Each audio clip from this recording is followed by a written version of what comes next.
Boa noite, irmãos. Começamos o nosso simpósio de curso de teologia para vocês, de uma maneira que estamos procurando divulgar o Centro de Pós-Graduação e os seus cursos. Hoje à noite nós temos o privilégio de ter o curso de gestão de membresia, gestão de igreja local, planejamento e olhando como podemos ajudar líderes, pastores e também missionários de trabalhar com os desafios que uma igreja local oferece. Damos graças a Deus pelo privilégio que Ele nos dá de servir a Ele, mesmo sabendo que essa é uma tarefa difícil. Talvez você que esteja nos ouvindo agora não tenha participado de um ataque do reino de trevas que sofremos diretamente aqui nesse curso. Foi aberto para muitas pessoas e entrou vários instrumentos do reino de trevas, simplesmente com o desejo de impedir que isso fosse à frente. Graças a Deus conseguimos contornar e estamos aqui continuando com essa proposta.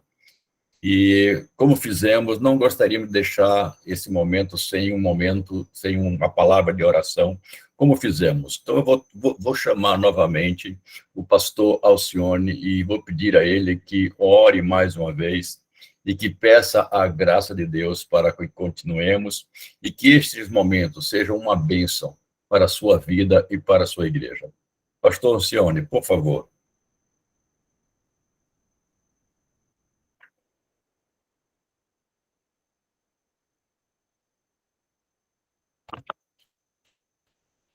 Bom, pastor, o senhor não está vindo, eu vou orar. Senhor nosso Deus, nosso Pai que está nos céus, louvado seja o teu santo nome por tudo que tu tens feito. Senhor, aquele que está em nós é maior do que aquele que não está em nós. E nós sabemos que a nossa luta não é contra a carne, não é contra sangue, mas o Senhor nos deu a vitória para podermos ir além e podermos entrar nas portas aonde o reino de trevas diz não entre, aonde o inferno derramou a sua garra, mas nós chegamos com a graça de Jesus Cristo que tem mais poder. Portanto, que o Senhor nos abençoe, que o Senhor nos ajude, que o Senhor nos faça prosperar, que o Senhor nos proteja do mal e nos dê a graça de podermos mostrar o poder de Cristo através do seu povo. Oramos assim, em nome de Jesus. Amém. Muito bem, queridos, nós vamos começar agora falando sobre essa questão do discipulado, de liderança, lidando com este processo de mudanças. Esse é um assunto desafiador, principalmente porque nós estamos vivendo um tempo de mudanças muito rápidas. E quando a gente fala de mudanças rápidas, eu quero dizer para você que uma nova igreja, ela já chegou.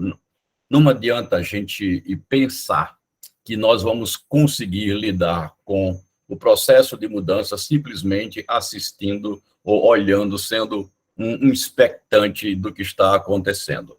Então, algumas coisas precisam ser colocadas logo de início, antes de eu trazer as minhas considerações. A primeira delas é a seguinte: não estamos falando de mudanças doutrinárias. Essas coisas, essas premissas doutrinárias da nossa fé não estão na nossa mesa de negociação. Não estamos falando de doutrina, não estamos falando dessas coisas. São princípios de Deus que não mexem. Deus é imutável, assim como a sua palavra é imutável. Cremos nisso. Portanto, não estamos falando nesse tipo de mudanças. Estamos falando de mudanças que dizem respeito ao nosso dia a dia. E eu posso ser bem claro para você: nós não nos vestimos como os nossos avós. Nós não cozinhamos como os nossos avós. Nem muito menos os nossos instrumentos de trabalho são os mesmos de apenas 50 anos atrás. Isso tudo mudou. E devemos estar conscientes de que a nossa igreja possui pessoas que estão vivendo esse mundo de mudanças. Então, algumas coisas precisam ser bem colocadas, não é? Então, alguns dados para você ter na sua mente. 4,6 bilhões de pessoas usam a internet diariamente. Isso foi uma mudança que começou a acontecer nos anos 90, ganhou passo nos anos 2000, e depois de 2010, isso começou a borbulhar de uma maneira exponencial. Então, o Brasil é hoje um dos países que possui o maior número de celular, né, não mais. Um dos países, talvez o terceiro ou quarto país em número de celular por pessoa. Né? Já vendemos mais de 400 milhões de celulares. Então, dá para quase 2 celulares por pessoa, imagina. Então, as pessoas, às vezes, nem podem comprar coisas. Eu até abro um parênteses bem rápido. Eu estava no Peru, na Cordilheira dos Andes, dentro de um lugar, de uma cidade chamada Ayacucho, de quechuas, índios vestindo daquela roupa tradicional, e não raro eu encontrava uma senhora ou um senhor tipicamente vestido quechua com o celular no pé do ouvido. Então, isso não adianta a gente dizer que não vai, porque já chegou. Então, nós estamos vivendo essa realidade, eu vou trazer o impacto que isso traz para a igreja. Diretamente, está aqui o primeiro impacto que você tem que levar em consideração, é que o pastor agora ele é comparado com centenas de opções que existem na internet. E não adianta dizer que você não é comparado. Eu comecei a evangelizar uma senhora aqui, eu moro numa cidade do interior chamada Gravatá, em Pernambuco. Comecei a evangelizar uma senhora, ela veio à minha casa, ajudava a minha esposa. No outro dia, ela chegou para mim e disse assim, eu vi o senhor na internet. Eu disse, foi, como? Aí eu botei lá no Google, Sérgio Lira, aí achei um vídeo, vi o seu vídeo. É assim. Não adianta, ele me compara com um, me compara com outro. E certamente ela já ouviu outros pastores na internet. Então, o seu pastor, ou você, pastor, você está sendo comparado por outros. Não tem mais dizer que isso não existe. Antigamente, isso era muito limitado. Agora, isto é amplo. Terceira coisa, as redes de comunicação social, elas não consideram, tá certo? Elas não consideram mais a liderança da igreja local. Existe uma comunicação inter-igreja que não passa mais pela estrutura de liderança. Isso aconteceu até na política, onde, quando o Bolsonaro foi eleito, as mídias sociais fizeram mais propaganda do que o meio estabelecido, digamos assim, rotineiro de comunicação. Isso também impacta a igreja, porque as comunicações laterais e interlaterais, o que acontece entre a membresia, não passa mais por qualquer ação da liderança local. Isso tem um impacto muito grande na gestão de uma igreja local. E milhares de opções no YouTube, de outras mídias, convidam os membros da igreja para ficar em casa. Isso que aconteceu, ou o fato, o adendo a mais da pandemia, que levou milhões de pessoas aquele isolamento social e a estrutura básica da casa na estrutura virtual, e as pessoas se acostumaram a ver o culto de casa no seu conforto, na sua sofá, na sua cama, tomando o seu café, comendo a sua bolacha, sem ter que se deslocar para a igreja, e muitas vezes sem o senso de comunidade, de reverência, de uma adoração. Isso aconteceu, e nós temos que pensar o que fazer, como tratar com essa questão, como lidar com esse processo de mudança. E outra coisa, o contexto urbano exige uma contextualização. Não tem como você dizer que não está ligado dentro dessa realidade chamada cidade. Pequena ou grande, todos os membros da nossa igreja estão interagindo com a questão da cidade. Se é do interior, ele mexe com a feira, ele mexe com a realidade de compras, com a venda, com o supermercado. Se são das grandes capitais, é o ruge-ruge, é o tempo, é o tráfego, é a violência, é o centro da cidade que se esvazia, e as igrejas de centro começam a ter problema. A questão da contextualização, as pessoas se tornaram muito mais visuais, e começam a notar muito mais o que elas veem do que elas ouvem. Então, começam a ver uma comparação entre aquilo que elas estão acostumadas. É muito simples. As pessoas percebam, as pessoas são rápidas nas informações. E quando elas chegam na igreja, se encontrar uma pessoa muito lenta, dando aviso do que vai acontecer amanhã, você já começou a ficar meio entediado só porque eu diminuí o meu ritmo de falar. Agora, você imagina quando se compara aquele pá que acontece rápido nas coisas lá de fora, e você chega numa igreja onde as coisas é pá, demora, não acontece. Então, essas coisas precisam ser entendidas, porque quer eu queira, quer não, eu faço parte deste mundo que mudou, os membros das igrejas fazem parte desse mundo que mudou, e a gente precisa entender um pouco mais. Muito bem. Eu queria conversar com vocês sobre o ponto de partida. Como eu disse a vocês, a palavra de Deus não está na mesa para negociação. Então, eu queria conversar sobre este versículo com vocês como ponto de partida. Porque se você não entender isso, nós vamos patinar e não vamos conseguir deslocamento no que estamos pretendendo. Preste atenção. Eu estou diante do texto de 1 Pedro, capítulo 2, 9.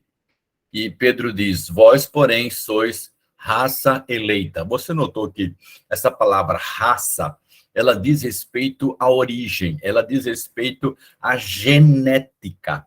É simples, você pegar só um paralelo que você vai entender melhor. Se tem um cachorrinho lá e diz assim, qual é a raça dele?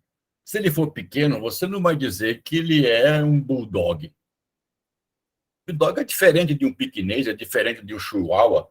Por quê? É uma questão de raça. É uma questão de genética. Quem gerou? Então, quando Deus, aqui, através do apóstolo Pedro, diz que nós somos uma raça eleita, é que nós somos uma raça eleita ou gerada por Deus. Esse é o primeiro aspecto da igreja que você tem que entender. Ela é gerada, ela nasce de Deus.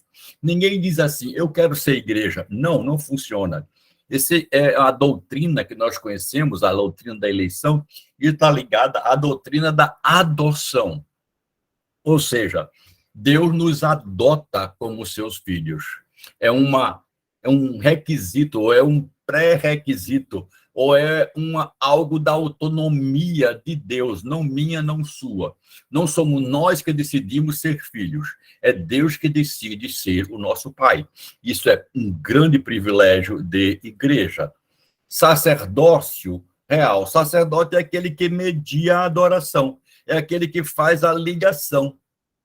E aquele que fala de Deus para quem não sabe. É aquele que diz como Deus deve ser adorado para aquele que quer adorar a Deus. Então, nós somos esse sacerdote do rei. Esse real aí quer dizer do rei. Somos estes mediadores, ou seja, você conhece a Deus porque você já é filho de Deus, sendo raça eleita. Agora, você é capaz de dizer a alguém quais são os meios e o que é que Deus exige para que ele seja adorado. Olha a sequência. Agora vocês são nação santa, já nação da ideia de coletividade, de organização, de conjunto, de governo.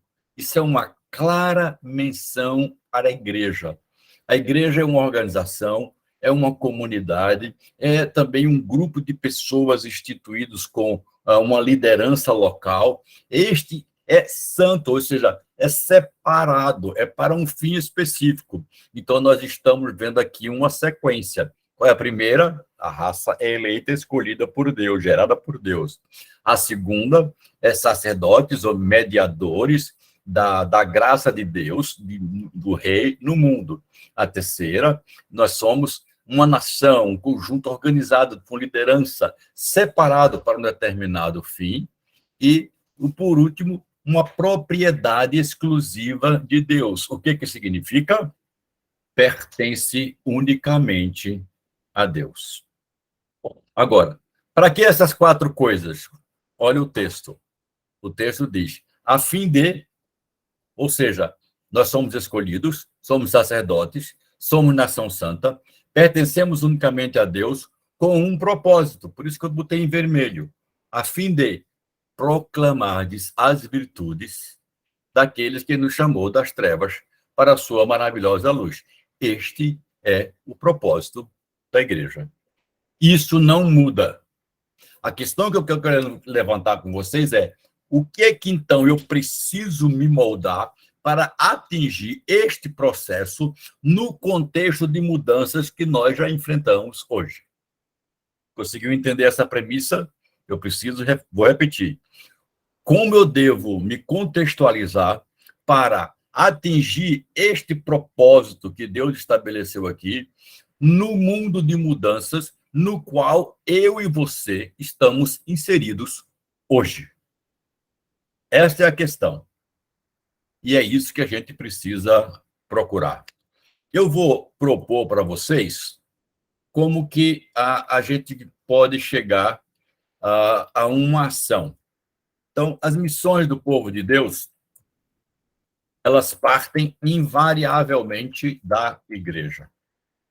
Queridos, a igreja é a agência, não é uma agência. A igreja é a agência do povo de Deus. E ela precisa ser bem administrada e motivada.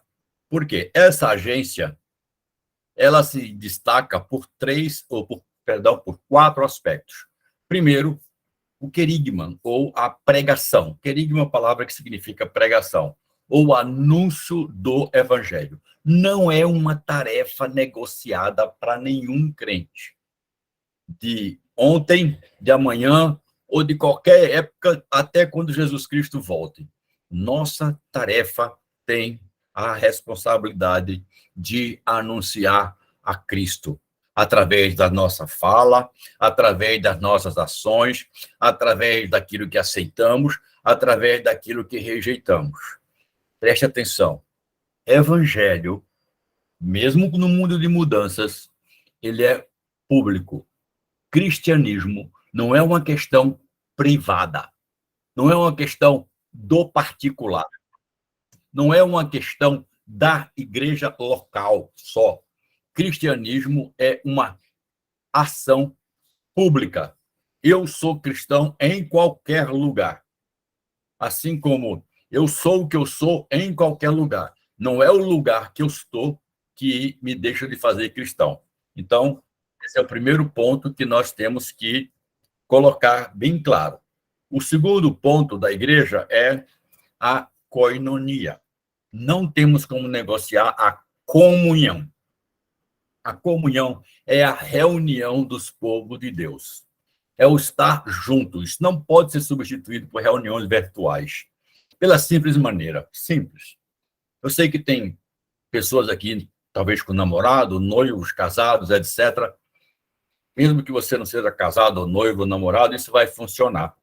Você pega um vidro, pega a pessoa que você gosta, põe do outro lado, bota o vidro entre você e a pessoa, e manda ela dar um beijo do lado de cá e você dá o beijo do lado de lá do vidro. Que sensação nós temos? A sensação, eu te digo, beijar vidro. Beijar vidro, meu querido. A menos que você tire esse vidro do meio, você não consegue ter aquele plim do beijo. Ponto, querido. Eu quero dizer a vocês que comunhão na igreja é isso. Não pode ser feita com pegando... bota a sua mão agora na TV, que todo mundo está botando a mão na TV, e agora nós estamos em comunhão. Não, isso não vai funcionar. Todo mundo agora bota a mão em cima da tela do computador, estamos em comunhão. Não está, não.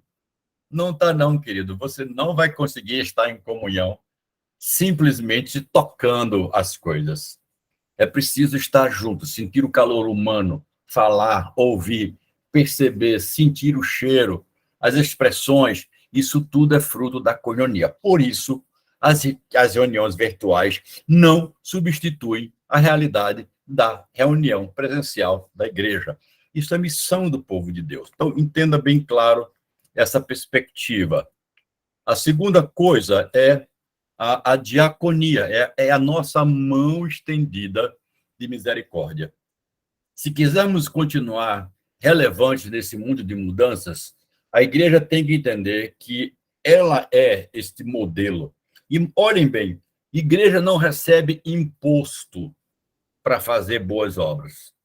A igreja é um modelo de boas obras, porque faz, além de ter pago todo o imposto que o governo devia fazer, as coisas que eles deviam fazer. Como, por exemplo, o que acontece nas enchentes, muitas vezes as igrejas se abrem e fazem ações de interferências locais, fazendo coisas cuja responsabilidade deveria ser o governo local. E isto é um ponto alto para mostrar a intervenção do povo de Deus como ato de misericórdia de Deus, mesmo não recebendo recursos para isso. Então, nesse aspecto, a diaconia mostra e se torna o amor de Deus dentro desse contexto. E, por fim, a palavra martíria, que significa testemunho. Martíria significa testemunho, ou seja, o crente é uma testemunha de Cristo. E a testemunha é aquele que fala do que já experimentou, que fala daquilo que viu, que fala daquilo que presenciou. Então, nós estamos vendo aqui agora que a nossa vida ela é uma vida de pregação do evangelho, de comunhão da igreja, de serviço ao mundo e de testemunho ao mundo por tudo aquilo que a gente faz. Isso é igreja, isso é a missão. Por que eu estou falando essas coisas? Porque isso não está na mesa de negociação. Se a igreja não fizer essas coisas, ela não vai ser capaz de enfrentar o contexto que ela está vivendo, de mudanças e os desafios que essas mudanças traz sobre um reclamo para ela. E assim, essas coisas se interagem de tal maneira que não deveriam ser vistas em separados. É um conjunto todo.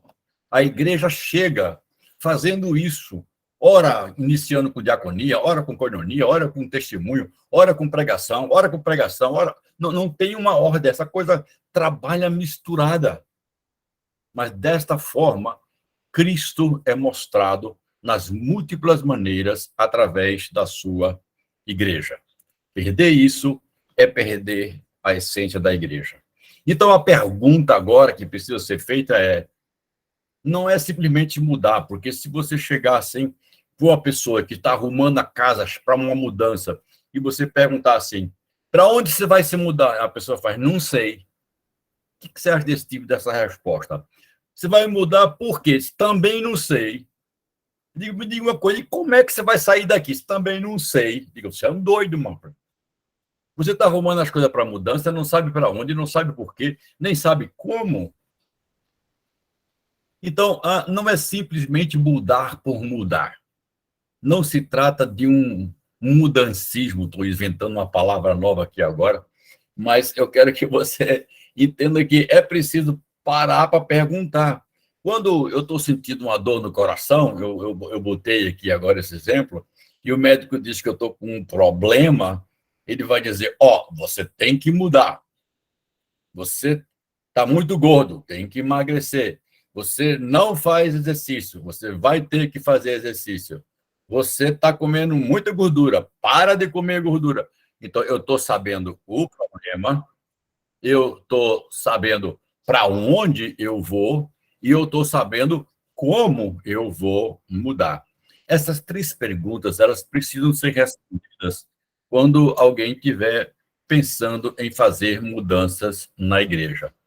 Então, eu vou dar um exemplo bem prático para vocês, de você entender isso aqui. Uma vez eu estava numa sala de aula com os alunos e um aluno perguntou para mim, professor, o que o senhor acha de luz colorida na igreja?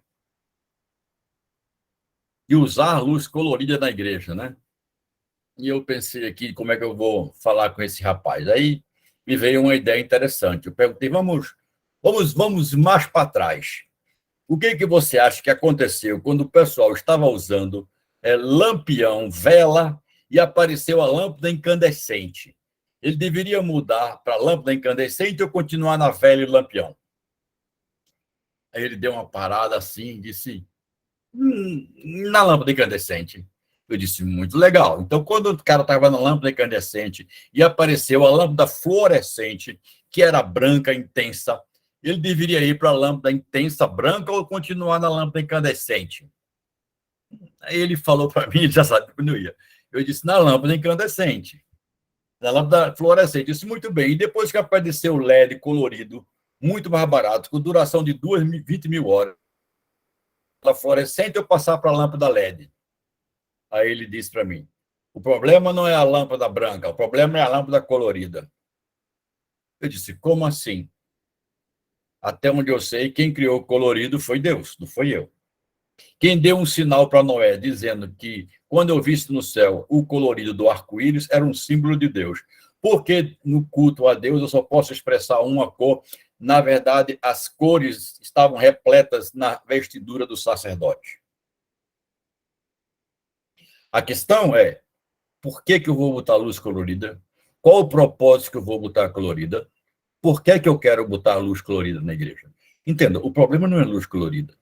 Se você não sabia que um fundo azul e luz azul dá todo o contorno adequado que você precisa para quem está de frente, uau! Por que não fazer isso? Agora, se você quiser fazer uma luz azul para se identificar, para lá e para cá, picando, para cima para baixo, e você começa a fazer uma identificação do culto de adoração com algumas coisas que existem fora da igreja, simplesmente porque estão utilizando em shows, aí você quer fazer a igreja parecida com shows, aí nós temos algumas dificuldades. Então, a questão do mudar para quê, mudar para onde e como mudar, são questões importantes que precisam serem trabalhadas conosco e aprendermos. Não é da manhã, do dia para a noite, que nós descobrimos isso. Essa é uma tarefa espiritual. Se você é um líder de igreja, se você trabalha com a igreja, você precisa entender que eu estou lidando com o povo de Deus. Eu não posso simplesmente chegar e mudar como que se muda qualquer uma coisa. Nós precisamos ter um momento de reflexão, de oração, de buscar a Deus em comunhão e perguntar, Senhor, o que o Senhor quer que faça nessa situação? O exemplo é o que aconteceu com Neemias. Quando ele viu toda aquela necessidade de Jerusalém, ele foi orar. Ele tirou um momento de jejum. Olha aí, olha como está essa questão. O que eu preciso fazer? E Neemias passou um tempo de oração e Deus abriu a porta para a mudança que ele deveria sair, fazer, deixando de ser o copeiro do rei Ciro, né, indo até Jerusalém para reconstruir a cidade de Jerusalém. Muito bem, deixe-me caminhar um pouquinho. Não tenho como analisar tudo, mas vou lhe dar pelo menos um roteiro daquilo que tem sido a nossa experiência, o nosso avaliar ao longo do tempo sobre o que está acontecendo com a maioria das igrejas históricas, para você ter apenas uma avaliação sobre isso, uma espécie de um diagnóstico, né? O que está acontecendo com as igrejas históricas? Primeiro, eu creio que está havendo algo que eu chamo de obesidade doutrinária. O que é isso? A maioria dos líderes acham que a necessidade da igreja é só o ensino de doutrina. Não estou dizendo que isso não é importante. Isso é de muita importância. Não estou dizendo que a vitamina não é bom para o corpo. Eu não estou dizendo que a gordura não é boa para o corpo. Eu estou dizendo que o excesso destas coisas também é ruim para o corpo. Então, se o pastor, se o líder, se a comunidade só vê isso e não é incentivada a adoração, não é incentivada a evangelização, começa a ter uma obesidade doutrinária. Sabe muito acerca da estrutura doutrinária, mas não tem prática missional no mundo. Eu quero que você só entenda disso, né? Ela está preparada para fazer missão, mas não faz missão. Então, é uma igreja capacitada, mas estéril. Ao meu ver, é justamente a advertência que Jesus Cristo faz à igreja de Éfeso, na primeira carta do Apocalipse, capítulo 3. Tenho contra vocês uma coisa: era uma igreja missionária, era uma igreja doutrinária, era uma igreja segura, era uma igreja que não aceitava as heresias, tinha resistido aos falsos profetas, mas havia se esquecido do primeiro amor.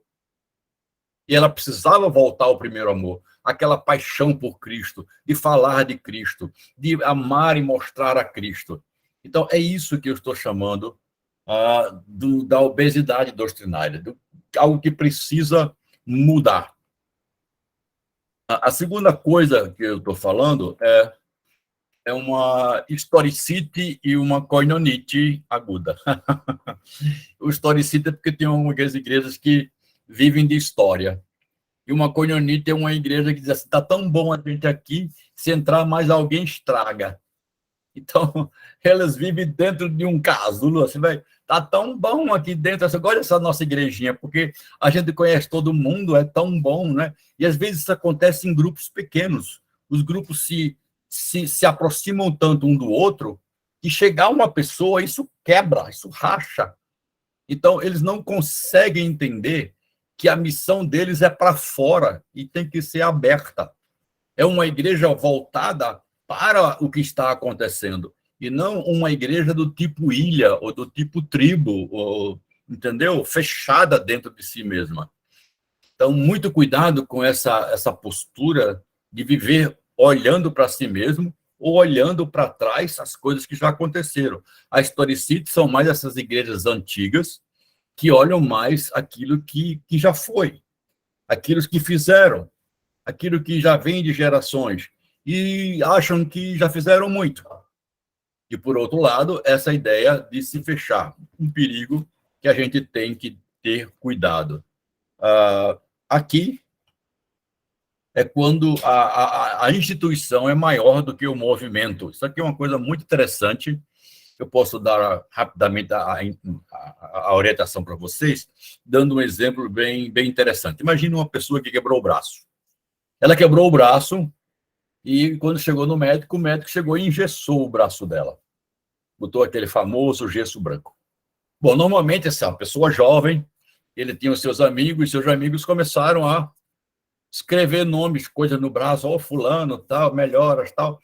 E depois o médico mandou ficar uns 20 dias, depois de 10 dias, o gesso dele já estava colorido, escrito em tantas coisas, caneta, apagado, e estava aquele negócio feio, horroroso. Muito bom. A gente olha assim e fala: mas como é que você vai para cima e para baixo? Você tem um casamento agora, você vai com um gesso desse todo melado. Vamos supor o seguinte: a gente faz o seguinte, vamos tirar esse gesso que está todo sujo e vamos botar um outro produto aqui agora. Vamos supor agora que no braço dele, em vez de colocar um gesso, nós colocamos agora um suporte de aço inox. Não mela, não corrói. Se alguém escrever, limpa com um pano. E agora você ficou com um braço inox e um braço com um gesso, com suposto gesso inoxidável. Então eu pergunto para vocês: o que é que vai acontecer ao longo do tempo? Ora, quando eu coloquei aquela imobilização permanente, o que aconteceu? Aconteceu que eu tornei a instituição, a limitação do movimento, que era para curar, permanente. Quando eu coloquei a instituição permanente, o membro começou a atrofiar. O movimento, a não existência do movimento começou a atrofiar o membro, que não era para fazer isso. E agora eu quero que você entenda: quando as instituições, a maneira que nós vamos formar, as regras, começam a ser mais importantes do que o objetivo delas, nós começamos a criar um problema muito sério na igreja. Ela começa a funcionar pela instituição e não pelo movimento. Dou um exemplo bem prático. Uma vez chegou numa igreja, aí estava o pastor, a esposa do pastor, uma pessoa, e ele liderando a reunião como se tivesse 50. Veja bem, o pastor, a esposa do pastor, uma pessoa, e ele falando no microfone da igreja.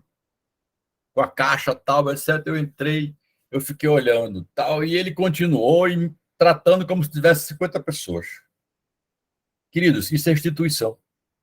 Por que você funciona de um jeito quando com uma, duas, três pessoas, você precisa do microfone? Monta tudo aquilo como se tivesse uma estrutura muito grande. É porque, às vezes, a instituição nos coloca num papel, nos coloca numa caixa que nós não conseguimos olhar diferente. Ou, vamos começar num culto de oração na quarta-feira. Não vai ninguém, mas eu mantenho. Por quê? Por que você mantém? Historicity sempre foi na quarta-feira. Será que não tem outro dia? Será que não tem outra maneira de mobilizar a tua igreja para orar? Porque o valor é orar, não na quarta-feira, nem no dia à noite. Estão entendendo onde eu estou querendo chegar? Se eu consigo levar a igreja para orar em pequenos grupos espalhados, é melhor do que você fazer um culto na igreja que ninguém vai. Essa é a ideia de que o movimento precisa valorizar aquilo que para nós não é negociável.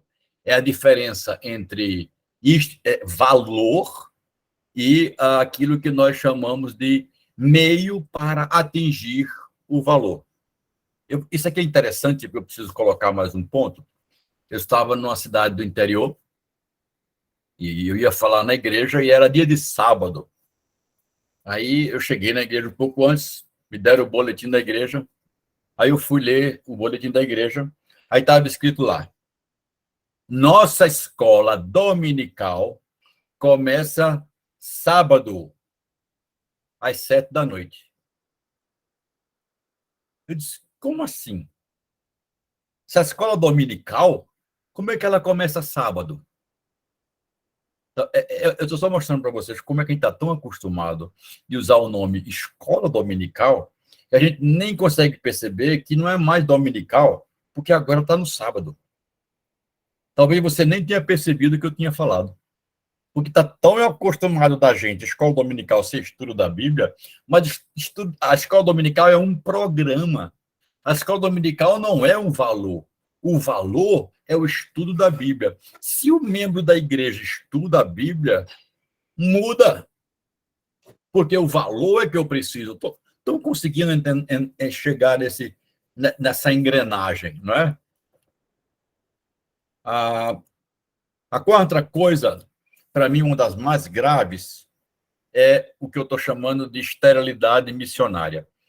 Grande parte das igrejas estão limitando ou definindo erradamente ser missionária por dar dinheiro a missões. Somos missionários porque damos dinheiro para um missionário A, B, Z, etc. Aí somos missionários. Fazemos nossa campanha missionária para arrecadar dinheiro para as missões.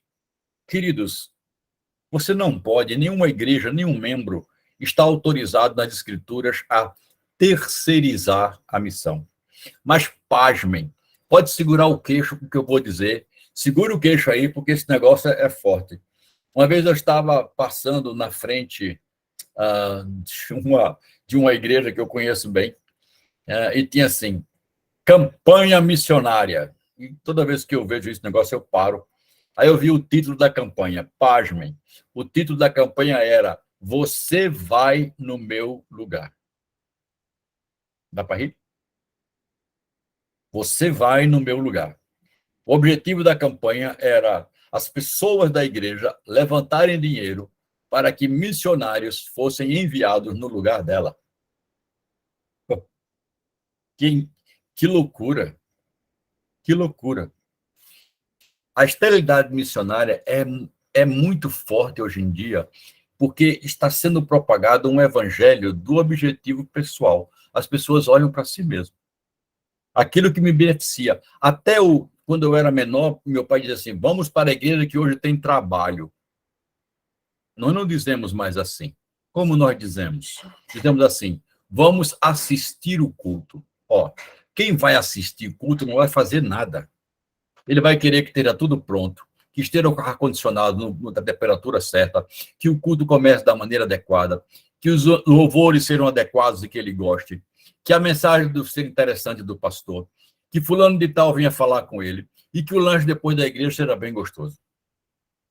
Afinal de contas, ele vai assistir o culto. E quem vai assistir é um espectador. Ele entra e sai sem ser notado, sem fazer nada, ele só tem custos. Então, vejam bem, essa é a dificuldade de encarar uma igreja e perceber que ela precisa mudar. E ela precisa mudar para esses conceitos, de que ela não pode ser uma igreja estéril. E ainda uma paralisia em obras sociais. Realmente, isso aqui, muitas igrejas pararam fazendo uma disputa entre a vida espiritual e a vida material, como se fossem coisas diferentes. Não, nós fomos eleitos por Deus para as duas coisas. Deus nos chamou para pregar o evangelho e Deus nos pregou para estender a mão de misericórdia. Sim, através da igreja e através de você. Eu vou ser muito forte nisso aqui. Há um autor chamado Zig Ziglar.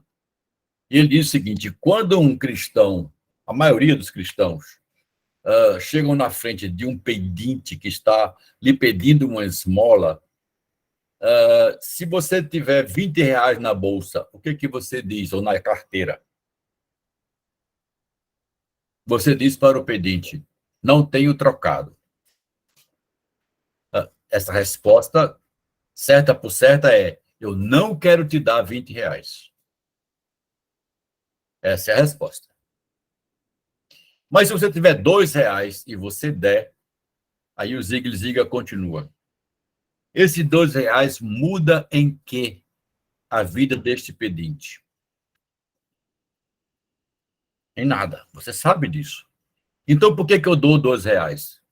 E agora volto para o Zig Ziglar, volto para o Viv Grieve.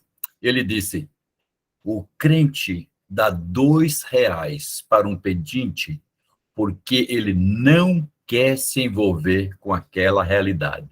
Ele dá 2 reais para ele sair da frente da sua vida. É doído, né? Porque isso mexeu comigo mesmo.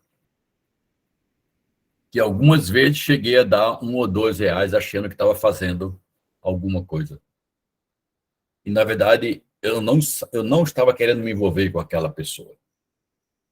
Eu não estava querendo fazer diferença na vida daquela pessoa. Basta você lembrar da parábola do bom samaritano. Ele para, se envolve, ajuda, gasta dinheiro e diz: se precisar mais, na minha volta eu pago. Isso é um envolvimento que faz mudanças. Então, estamos percebendo essas perspectivas. E aqui, para o fecho, porque o tempo não nos permite muita coisa, o que traríamos como um discipulado, ou discipulando a igreja para um processo de mudança? O que a gente proporia para a igreja? Primeiro, uma vida de oração. Eu creio que o nosso dia a dia, o corre-corre da cidade, tantas coisas, a agenda cheia, vê isso, vê aquilo, a gente já acorda pegando o celular e olhando o zap do dia, olhando as notícias e tal. Eu estava entrando num negócio desse com esse aparelhinho.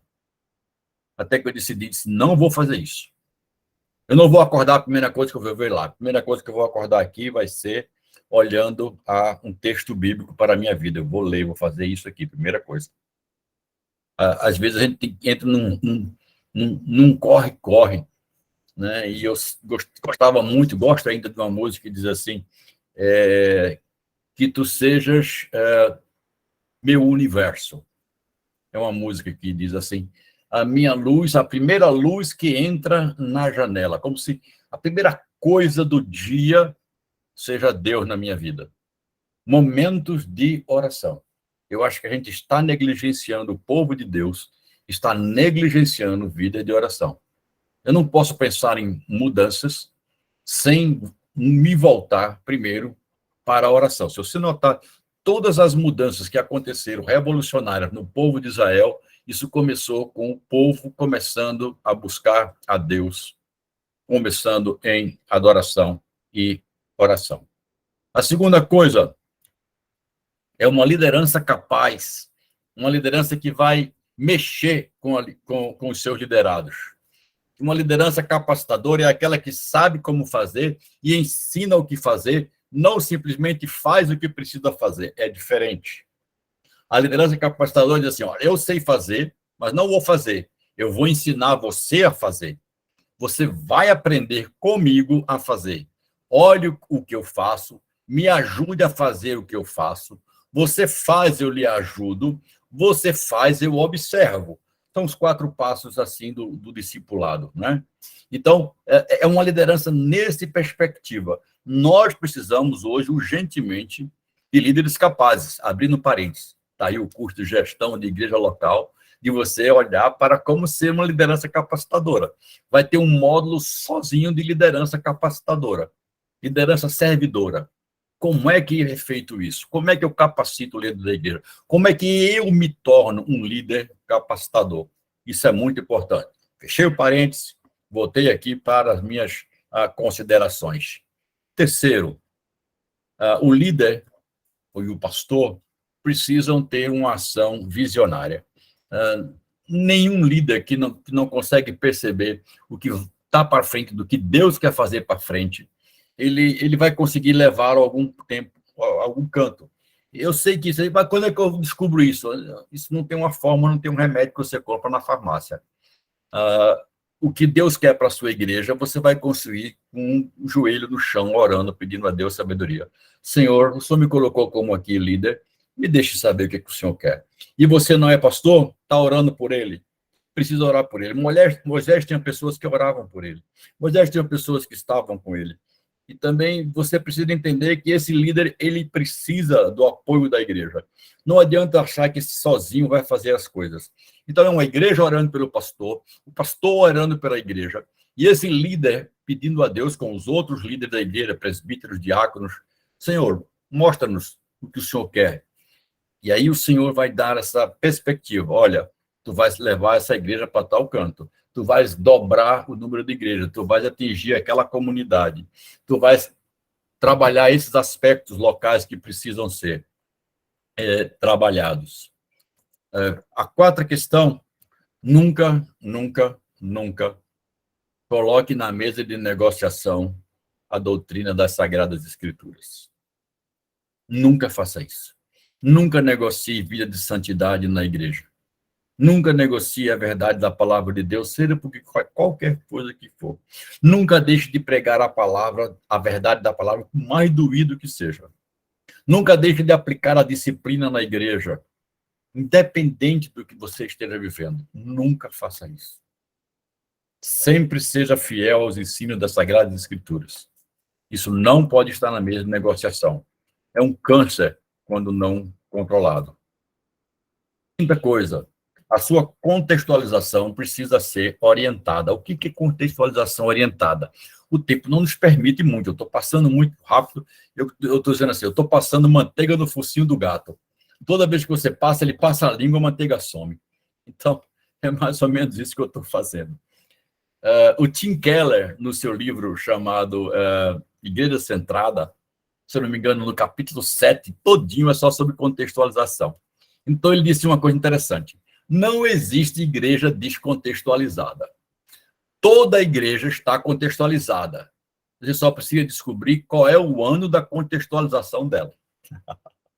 Ou seja, tem igreja contextualizada com 1800, está lá atrás, cantando coisas com ritmos e enologia do século XIX, lá para trás. Tem igrejas mais contextualizadas. Ou seja, eu estou falando aqui do jeito de ser, da estrutura. Isso é diferente, irmão. Nós temos que entender que ninguém mais senta em banco de madeira. Nem no INSS os bancos para sentar agora é de madeira, é tudo acolchoado. Então, às vezes, quando eu chego numa igreja e vejo aqueles bancos só de madeira, eu abraço o pastor e digo com muito carinho, irmão, já inventaram uma coisa chamada espuma. Bota aqui em cima desse banquinho, porque a minha cadeira de rodas, a espuma é uma espuma especial, é muito confortável. Os irmãos estão na madeira ainda. Eu estou só mostrando para você que às vezes a gente não se liga em algumas coisas que a gente tem que entender. O nosso povo atual, por exemplo, a contextualização é visual. Se você for pregar de gravata e a gravata tiver troncha, ou como diz o nordestino, né, que tiver do lugar errado, a sua igreja não vai saber qual foi a mensagem. Mas se você perguntar no domingo de vem como é que o pastor pregou, isso é o que ele pregou, eu não sei, mas que a gravata dele estava fora do lugar, estava. Sabe o que é isso? O nosso povo hoje é visual. Nós somos bombardeados pela visão e pelo vídeo, pelo outdoor, pelas coisas que vêm e vão rápidas. Chegamos na igreja e descobrimos isso, porque 70% da informação do cérebro vem da visão. Ora, lembre-se disso quando você estiver pregando. E preciso de uma contextualização. Eu preciso trabalhar isso. Uma outra coisa é uma busca por um crescimento sadio. Irmãos, tudo que é sadio, do ponto de vista de Deus na igreja, cresce. O reino de Deus só começa pequeno.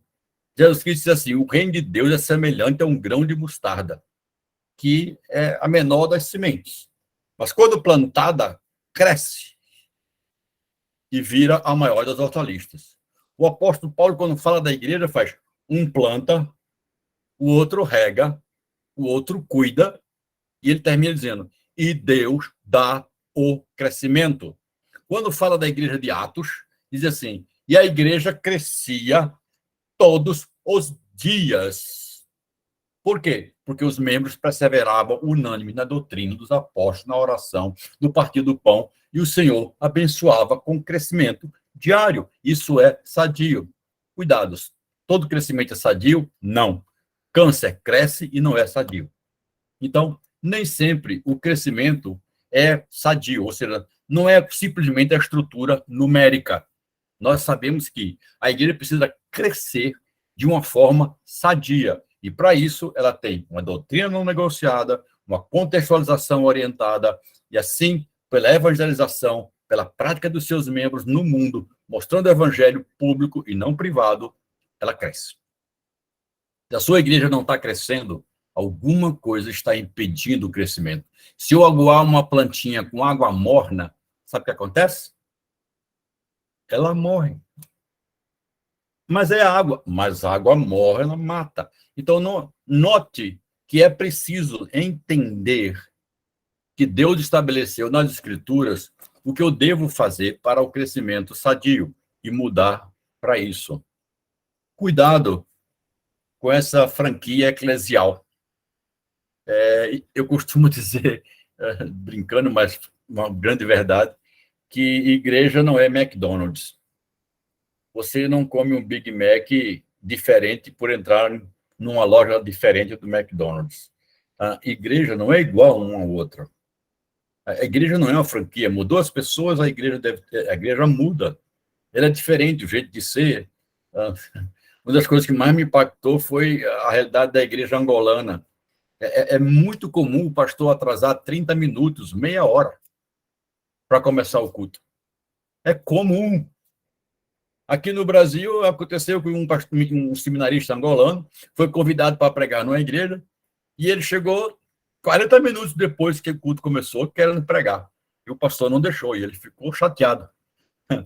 Isso foi uma questão de olharmos essa realidade diferente de um lado e do outro, como é que acontece.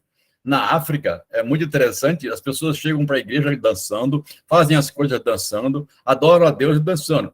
Daqui do Brasil, nós somos diferentes. Nós não temos esse tipo de cultura. E não quer dizer que eles estão certos e nós errados, não nós errados e eles certos, não quer dizer isso. Então, nós temos que olhar que algumas coisas não são igualmente, assim como o coreano tem costume de fazer reunião de orações muito cedo, 4 horas da manhã, 3 horas da manhã, e vão muita gente na igreja orar. Eles gostam de orar, na verdade, e nós gostaríamos mesmo. Mas por que a oração às 3 horas é mais poderosa do que as orações às 7 da noite? Nenhuma das duas é a mais poderosa, não é? E o assunto que eu entraria agora, mas o tempo não nos dá, é que quando nós descobrimos essa necessidade de mudança, a igreja vai ter que desembocar numa revitalização. E aí é uma outra aula, é um outro momento da gente poder descobrir como que nós podemos sair dessa situação uma vez feito o nosso diagnóstico. Então, esse simpósio tem esse propósito de dar a vocês essa orientação inicial de como nós vamos nos comportar, o que o curso vai buscar, o que você vai encontrar conosco, né?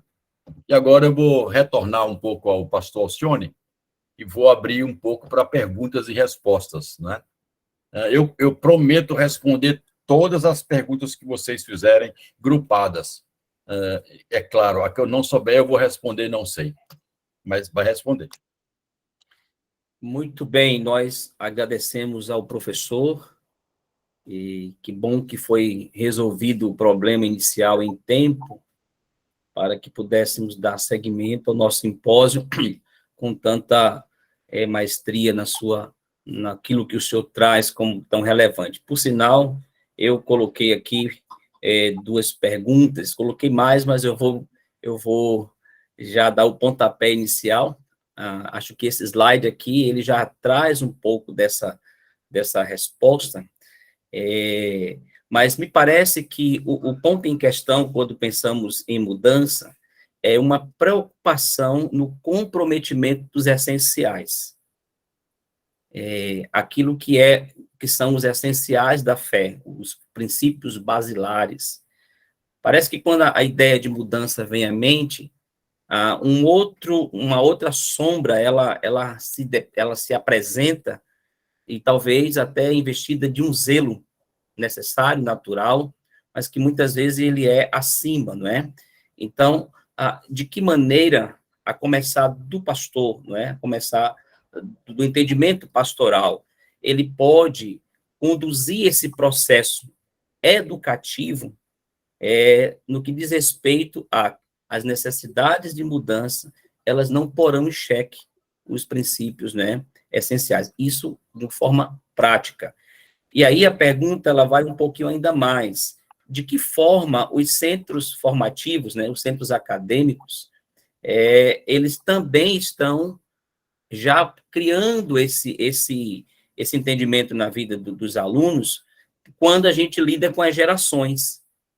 A geração de jovens, de alunos que estão saindo, com toda essa influência, essa gama de mudanças rápidas e essenciais, e a geração que não viveu esse tempo. Quando a gente entrou na pandemia, a gente viu isso, a grande dificuldade. Então, o senhor poderia trazer novamente, né, esse reforço, a ideia de como esse trabalho pastoral pode ser conduzido, de que os essenciais, eles serão preservados, né? Eles serão preservados. Pastor Alcione, a pergunta é bastante interessante. Eu diria 2 coisas a priori, né? Primeiro, o pastor não deveria ter medo da mudança, porque se ele tiver medo da mudança, a mudança vai engoli-lo. Não tem, é como um trem, ele apita e diz assim, vai partir. É como a porta de um metrô, ele chega e abre e espera que você entre. Se você não entrar, fechar e o trem vai embora e você vai ficar. Então, as mudanças acontecem desta maneira. Então, a gente tem que entender que essas mudanças do lado de fora, elas acontecem em coisas circunstanciais e elas acontecem em coisas essenciais. Então, nós estamos vendo uma mudança acontecendo na área da sexualidade, né? Da maneira como você deve tratar, usando um termo que não faz parte nem, inclusive, da língua portuguesa, chamado termo neutro. Isso não existe na língua portuguesa. Então, até onde eu vou nessa linha? Não vou. Uhum. A resposta é não vou. Então, os pilares das verdades bíblicas do ensino do Evangelho, elas estão aí justamente para assegurar a nossa edificação, que pode vir enchente, pode vir o que quiser, ela está segura. Então, esse é o primeiro aspecto. O pastor não precisa ter medo da mudança. Agora, segundo, eu também, parece um lado oposto uma coisa da outra, mas eu acho que é justamente o que ele precisa. ele não pode ter medo da mudança, mas ele também não pode ser uma pessoa que simplesmente muda porque as coisas estão mudando. Às vezes, nós temos que avaliar para a igreja local a adequabilidade daquela mudança. Quais os impactos que aquilo causaria dentro da nossa igreja e por que, volto a perguntar, por que você quer implementar isso dentro da sua igreja? Porque você viu numa outra igreja? Será que isso é bom para você? Então, muito cuidado com essa ideia dos enlatados, aquilo que está dando certo em fulano, vou trazer para cá porque vai dar certo. Não, eu acho que, como eu disse aqui, não é uma franquia. Não é porque a igreja do Betel X está progredindo, eu vou chegar lá e copiar o que a igreja do Betel X na igreja do Betel Y, e a igreja do Betel Y vai crescer do mesmo jeito, como a igreja está crescendo X muito forte. Não, senhor. Não é o método que faz crescer, é o Espírito de Deus que dá o crescimento. Então, eu tenho que perguntar a Deus. Mas pode ser que o que esteja acontecendo na Betel X é exatamente o que eu preciso na Betel Y, ou numa outra igreja. Pode ser. Então, é por isso que eu digo, não se feche, analise, pense, adeque. Então, a comunidade juntas, né? Esse curso é bom porque temos as pessoas participando e as realidades são diferentes, e a troca das informações do que está acontecendo aqui e ali são muito ricas. Eu vejo isso nas nossas turmas de alunos, tanto de graduação quanto de pós-graduação, como a interação entre os alunos é rica, né? E traz essa ideia do que pode ser feito. Eu diria, pastor, saia da sua casca, quebre a casca, faça feito tartaruga, vá para o lado de fora, que tem um oceano acontecendo, e vamos ver o que está acontecendo. Onde é que eu vejo isso? Nas escrituras do que eu posso ir, onde eu não posso ir. Ótimo. Isso já traz uma segunda pergunta que eu enquanto o senhor estava ministrando, eu pude colocar. Mudança obedece, então, um processo, ela é um processo que requer uma contextualização, portanto, uma visão adequada ao seu contexto, à sua realidade, e ela atende a uma necessidade, que pode ser singular, mas também pode ser uniforme, ela pode ser compartilhada, né? Ela pode ser compartilhada. E aí nós vivemos um momento da pandemia, não é? Em que, por uma necessidade, em razão da prevenção à vida frente a um vírus letal, a proibição do ajuntamento presencial nos trouxe a necessidade de usar um outro mecanismo, que foi a virtualidade das transmissões, né? O mundo hoje caminha para isso, a educação, os cursos, em sua maioria, eles estão no formato EAD, que contempla uma necessidade muito, muito ampla. Como fazer esse movimento de volta, né? De que maneira esse movimento, ele traz esse retrocesso de forma que não se perca o valor dessa tecnologia, desse formato, desse novo modelo, mas que esse caminho de volta, né? Esse caminho de volta, ele seja tão progressivo que ele alinha as duas coisas dentro da necessidade e dentro do seu valor. Por exemplo, esse curso que nós vamos oferecer, ele será presencial e ele será também híbrido, né? Então, como preservar essa qualidade, como assegurar essa essência, como então o valor daquilo que está sendo transmitido não se perde, né, conforme aquele pilar que o senhor colocou, né, da koinonia, da presença, do estar. Vamos trazer, que eu acho que esse é o grande desafio ao pastorado atual. A pandemia, muitas pessoas saíram, migraram para outras cidades, elas foram para outros contextos, igrejas tiveram uma mudança, ingresso, conversões, saídas, e outros não retornaram, e muitas igrejas ainda estão nessa retomada, uns quase que 100%, outros ainda não. Como trazer isso de volta, preservando esse recurso tão importante e equacionar isso, né? Eu creio que nós fomos lançados, pastor, em um contexto que, em alguns aspectos, não tem mais volta. Ou seja, eu digo que cada igreja praticamente agora passou a ter o seu estudo de como é que chama, de vídeo online, né?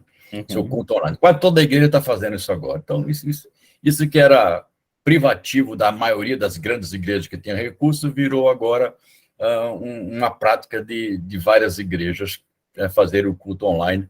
Até congregações pequenas conseguem 1.000 assinaturas de crentes que nem membros são, para poder fazer os seus cultos online no YouTube. Isso, para mim, é irreversível. Mas existe um outro lado irreversível. Eu gosto muito dos exemplos. Eu dou esse segundo exemplo. Imagine o seguinte, você é o único ser humano no planeta e tem tudo o que você quiser. Tudo o que você quiser é possível. Mas você é o único ser humano vivo no planeta. Isso lhe interessa em alguma maneira? Pergunta ao pastor Alcione. Você quer ser esse único ser vivo no planeta? Não. Não. Então, muito bem. Vou lhe dar outra opção. Olha, pastor Alcione, você vai ser um cara paupérrimo, não tem nada, morando debaixo do viaduto, mas a missionária Sueli continua como sua parceira para partilhar da sua miséria. Você quer ser aquele ser único, vivo, poderoso com tudo que tem, ou quer ser esse miserável em companhia da Sueli? Eu quero estar ao lado dela. Muito bem. O que você acabou de dizer para mim é que relacionamento é mais importante do que as coisas.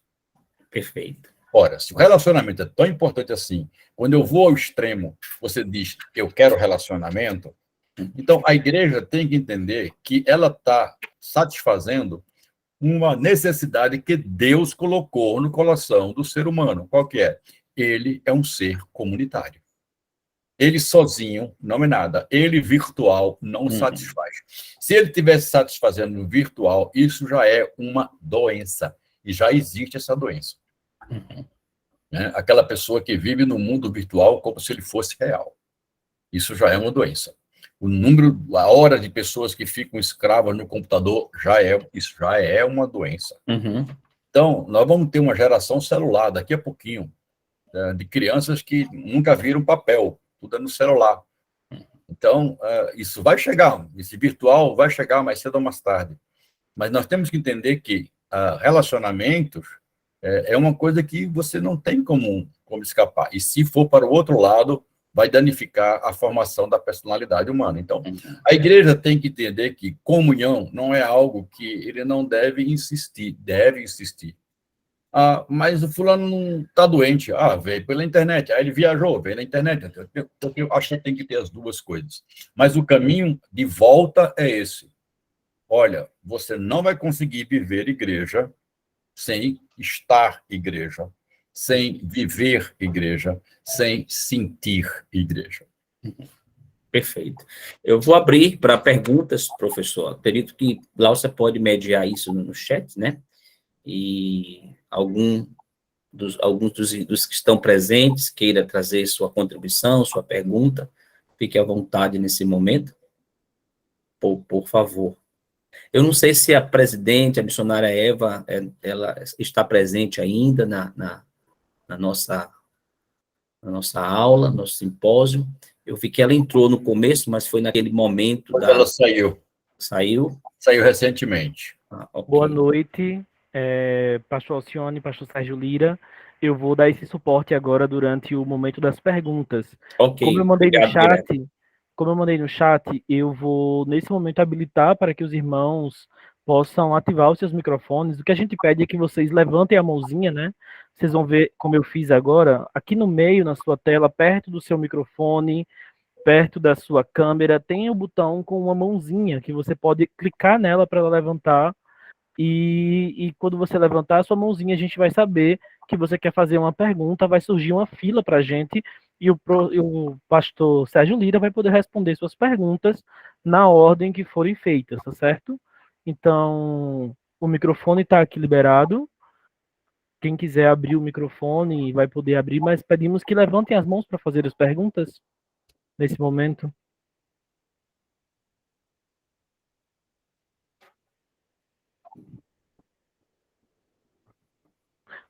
O pastor Paulo César levantou a mãozinha dele. O senhor pode abrir o seu microfone, pastor Paulo César. Boa noite, graças e paz para todos. Doutor Sérgio, eu estava ouvindo a explanação e veio à minha cabeça aqui uma pergunta. Quando eu passei por um treinamento para ir para o campo missionário indígena, a gente precisou estudar um pouco sobre antropologia e a comunicação transcultural, né?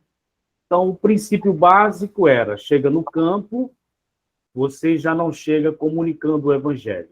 Você vai aprender a língua, você vai pesquisar como é que funciona aquela cultura, qual o modo de pensar do povo, para que depois, num segundo momento, você possa apresentar o evangelho de forma contextualizada. Então, esse é um processo natural em qualquer curso de treinamento de um missionário que vai para um campo transcultural.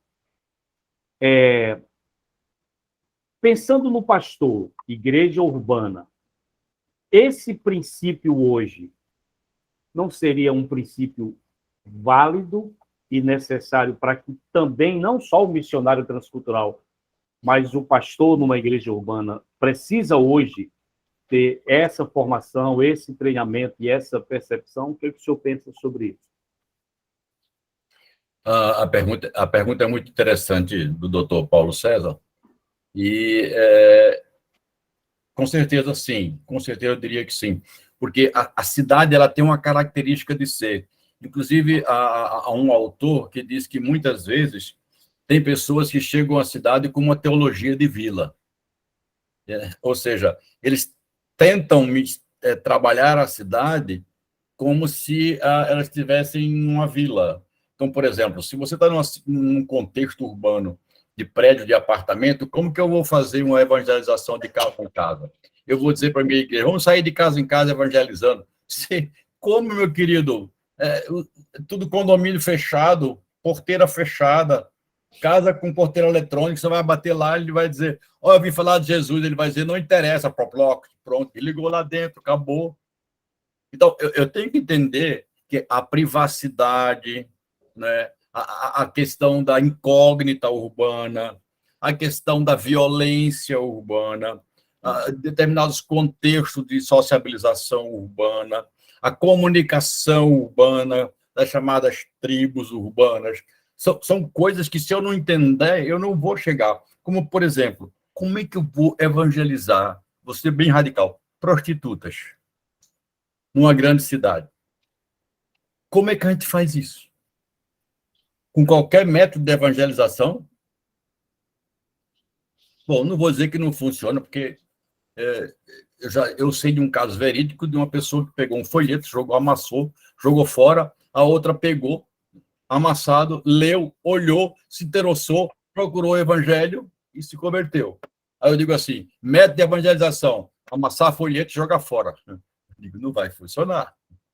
Mas para aquele caso funcionou. Então, eu concordo com você, Paulo. Os pastores e líderes precisavam conhecer um pouco mais dessa estrutura urbana, como é que ela funciona, como é que é essa teia chamada cidade. O irmão Claudiano levantou a mão. Pode abrir o seu microfone, irmão. Boa noite a todos, professor Sérgio Lira. Meu nome é Claudio Santos, eu sou pastor no interior do estado de Goiás, uma cidade pequena chamada Pires do Rio. Agradeço pela oportunidade de estar com os irmãos, foi muito edificante a palavra do irmão. Minha cidade é muito pequena, pouco mais de 30 mil habitantes. Pastor, a minha pergunta é sobre essa questão da comunicação, da contextualização. Eu queria a opinião do senhor, né, nesse ambiente que nós vivemos, nesse mundo, nesse contexto brasileiro, de toda essa mudança. Qual a opinião do senhor a respeito, por exemplo, como o senhor disse, a respeito de que hoje o brasileiro ele é mais visual, o ser humano ele é mais visual? Qual é a opinião do senhor sobre esse uso das artes, uso dos slides, uso de vídeos, por exemplo, da pregação, e também a respeito, na opinião do senhor, no contexto brasileiro e de onde o senhor está, sobre o tempo, por exemplo, do culto, há uma tendência de ter cultos menores, mais rápidos. Eu queria que o senhor compartilhasse um pouco de como o senhor vê a visão do senhor sobre esse uso, dessa evangelização. A gente vê, por exemplo, o pessoal usando balada gospel, que aqui no interior não funciona, mas no interior de Goiás não funcionaria. Já vi igrejas tentarem, enfim. Então, eu queria que o senhor compartilhasse um pouco de como o senhor vê isso, o uso dessas artes, do tempo, da ação do culto e dessas estratégias modernas. E obrigado pela oportunidade. Ok, Claudio, pastor. O seu assunto é vasto e as respostas eu fico preocupado em serem superficiais demais. Então, eu vou escolher um ponto seu, né, para servir como proposta, tal, até onde você pode ir nessa contextualização. Eu entendo perfeitamente o que você está colocando, né? Então, veja bem, quando se fala de evangelização, você deve se aproximar o máximo para ser compreendido e se afastar o necessário para não ser contaminado. Vou repetir. Se aproxime o máximo para ser compreendido, se afaste o necessário para não ser contaminado. Esta é uma regra bíblica que você pode aplicar em qualquer lugar. E você vai aplicar naquele contexto que o apóstolo Paulo diz: firme tudo para com todos, a fim de ganhar alguns. Mas isso não era uma permissão para eu praticar algumas coisas que desonravam o evangelho ou estivessem contra o padrão de conduta de santidade. Jamais poderíamos fazer isso. Então, pode se aproximar o necessário, mas não se contamine com essa aproximação. Tá certo? Esse é um bom princípio. Quanto ao uso da nossa cultura para contextualização, eu creio que nós vivemos como um evangelho acima da cultura. O evangelho é supracultural. Naquilo que o evangelho não condena a cultura, não tenha medo de utilizar. Não confunda costume evangélico com doutrina cristã. Pode ser que a sua igreja esteja acostumada a não usar determinado ritmo musical. Mas não existe ritmo que eu possa dizer, ou música que eu possa dizer que é sacra ou não. Por exemplo, se você, pastor Claudio, ouvir uma música pela primeira vez, você nunca não tem letra. Você ouve a música pela primeira vez e alguém pergunta: essa música foi composta para adoração de Deus ou para adoração do diabo? O irmão é capaz de dizer, ouvindo apenas a música pela primeira vez? Jamais. Não mesmo. Não é. Não é mesmo? Se é a primeira vez que eu ouço uma música, não tem letra, é só a música, eu não sei dizer se ela é do diabo ou se ela foi para Deus. Não sei. Por quê? Porque a música em si, ela não pode ser dita que é do diabo. Ou por quê? Que é uma criação de Deus. A música é divina. Agora, pode estar na mão do diabo? Pode. O diabo não criou nada. Ele só utiliza inadequadamente o que Deus fez. Entenda isso. Até o ser humano, o diabo utiliza inadequadamente o que Deus criou para a santidade dele. Tudo que o diabo utiliza é pervertendo o ideal de Deus. Então, muitas vezes, a igreja precisa resgatar primeiro aquilo que está do lado de lá, para poder utilizar. Se eu não posso resgatar no meu momento, muito cuidado, eu posso ser tragado juntamente com aquilo que está sendo utilizado. Então, ao invés de dizer para você, faça isso, não faça aquilo, que aí as opções de faça e não faça são extensas e não teria quase fim, é melhor olharmos o princípio que nos regula. Vou ser mais franco com você, Claudio. Quando fala para encontrar ou para discernir um dinheiro falso de um dinheiro verdadeiro, nós não devemos gastar tempo estudando os dinheiros falsos. Nós devemos gastar tempo estudando o dinheiro verdadeiro. Se aprendermos o dinheiro verdadeiro, nós saberemos distinguir. Isso é falso. Então, quando eu digo doutrina não negociada, é escritura, é palavra de Deus. Quando nós dedicamos a nossa vida com a palavra de Deus, eu vou poder distinguir até onde eu vou. E se a palavra de Deus não me estabelece aqui um limite, é porque eu posso ir. Percebe? Então, entenda, nosso país vou dar um exemplo bem claro para você. Somos um país católico, 70, ou menos de 70 agora. Quase 70% desse país se diz ou se declara católico. Então eu pergunto, católico aceita na Bíblia? Sim, católico aceita na Bíblia. Católico acredita que Jesus Cristo nasceu da Virgem Maria, morreu e foi ressuscitado? Sim, católico acredita nisso aí. Católico acredita no Deus Pai, Deus Filho, Deus Espírito Santo? Sim, o católico acredita nisso. Católico acredita no céu? Sim, acredita. Católico acredita no céu. Católico acredita no inferno? Sim, se é católico acredita no céu. Uau, isso é ponte. Isso não é barreira. Isso é ponte. Agora, as imagens que ele adora, isso é barreira. O ritualismo que ele abraça, isso é barreira. O desconhecimento da Bíblia, isso é barreira. Então, mas entenda, mas eu vou trabalhar agora onde eu me contextualizo. Nas pontes. Nas pontes. Percebe? Só para terminar. Um pastor amigo meu estava no interior, cidade pequena, ia de procissão. Ele chegou na procissão. E aí, quando chegou na frente dele, a senhora que estava conduzindo a procissão parou, olhou para ele e perguntou: por que é que o senhor não vem com a gente? Aí ele olhou assim e disse: eu não posso ir com vocês porque o filho da Virgem Maria me mandou aqui para eu pregar uma mensagem. A mulher parou a profissão, pegou o microfone e disse assim: meus amigos, vamos parar aqui, porque a Virgem Maria mandou um homem falar com a gente. Olha só, ela já deturpou a mensagem. Pegou o microfone e botou na mão dele. Ele pegou o microfone e disse assim: eu vim aqui falar em nome do Filho da Virgem Maria, Jesus. E pá, pregou o evangelho. E todo mundo viu. Veja, o que ele usou no interior? Uma religiosidade, uma ponte. Ele fez o que o apóstolo Paulo fez no Areópago. Não tinha nada de culto ali, não tinha nada de cerimônia.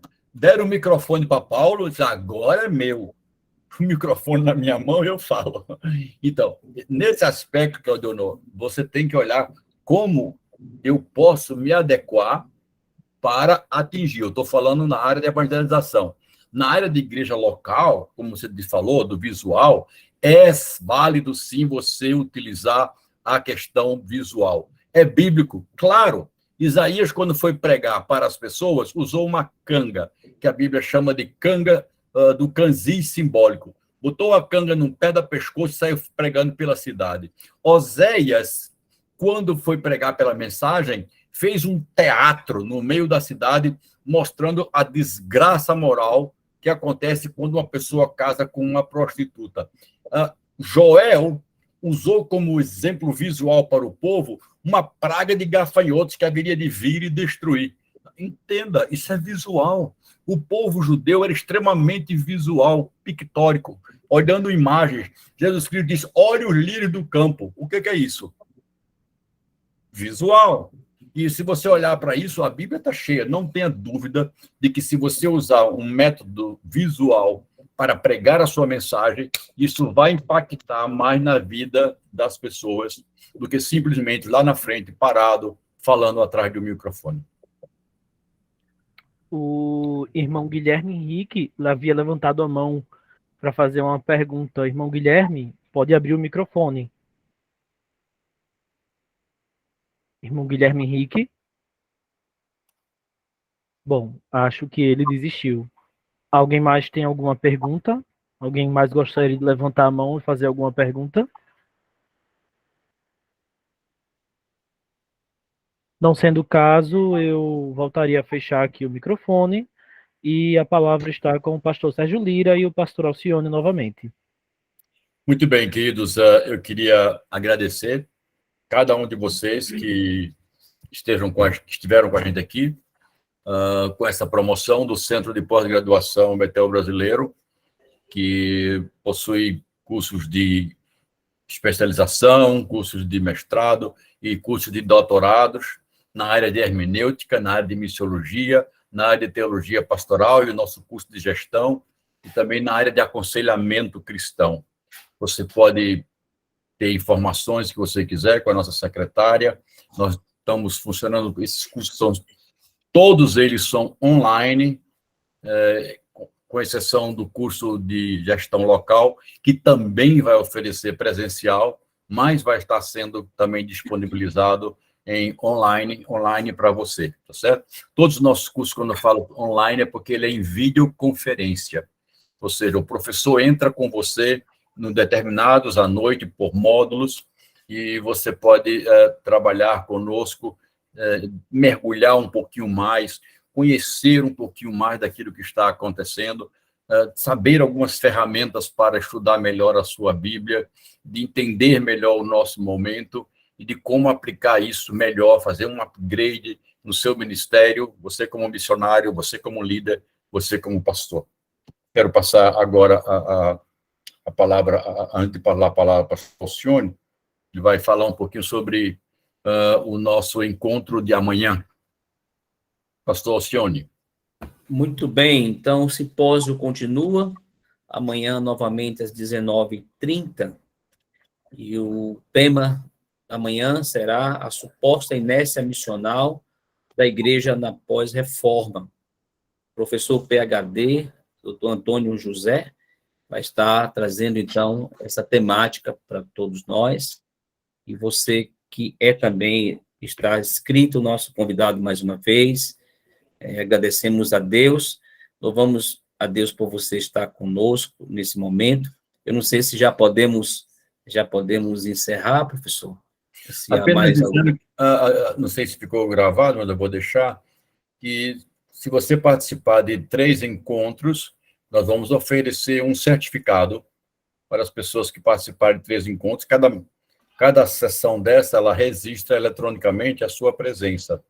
Então, se você estiver conosco 3 vezes, pela sua inscrição, nós vamos te mandar aí esse certificado gratuito, não vai pagar nada, apenas dando para você aí essa certificação, tá bom? Deus abençoe a todos, pode concluir, pastor. Eu quero também agradecer, não sei se a professora Duvalina se encontra ainda, gostaria de passar para que ela pudesse fazer essa oração final, encerrando esse momento. Estou aqui, sim, muito feliz com esse simpósio, muito produtivo, uma reflexão muito contextualizada, profunda e, ao mesmo tempo, prática. Nós louvamos a Deus pela iniciativa, pela vida do pastor Sérgio Lira, doutor Sérgio Lira, e também pastor Alcione, e a nossa secretária, sempre no trabalho, né? E o Guilherme dando todo esse suporte. Então, quero incentivar todos a voltarem amanhã, né, para que a gente esteja se aperfeiçoando, se aprimorando na missão que Deus nos deu, seja qual for a área que cada um já tem recebido do Senhor. Obrigada, Pai. Obrigada, porque o Senhor é o Deus da sabedoria. E o Senhor é o Deus que dá conhecimento e inteligência. Que agradecemos por aquilo que pudemos apreender, que pudemos entender, que pudemos absorver desse conteúdo para podermos levar à prática na nossa missão, no nosso ministério. Nós agradecemos a Ti e nós pedimos que o Senhor venha abençoar, que este simpósio, nas suas outras, nas outras noites, venham trazer para nós mais substâncias, para que possamos nos capacitar melhor para te servir melhor. Muito obrigada, Deus, porque tu destes também ao Guilherme a agilidade e a capacidade de impedir aquela intervenção maligna. Sim, e Jesus. assim nós pudéssemos fazer esse simpósio de forma tranquila, de forma produtiva. Recebe nossa gratidão em nome de Jesus. Amém. Amém. Muito Deus bem, abençoe. obrigado a todos. Uma ótima noite para vocês. Que o Senhor lhes dê uma noite de sono renovada. Obrigado, professor. Obrigado, Glaucio.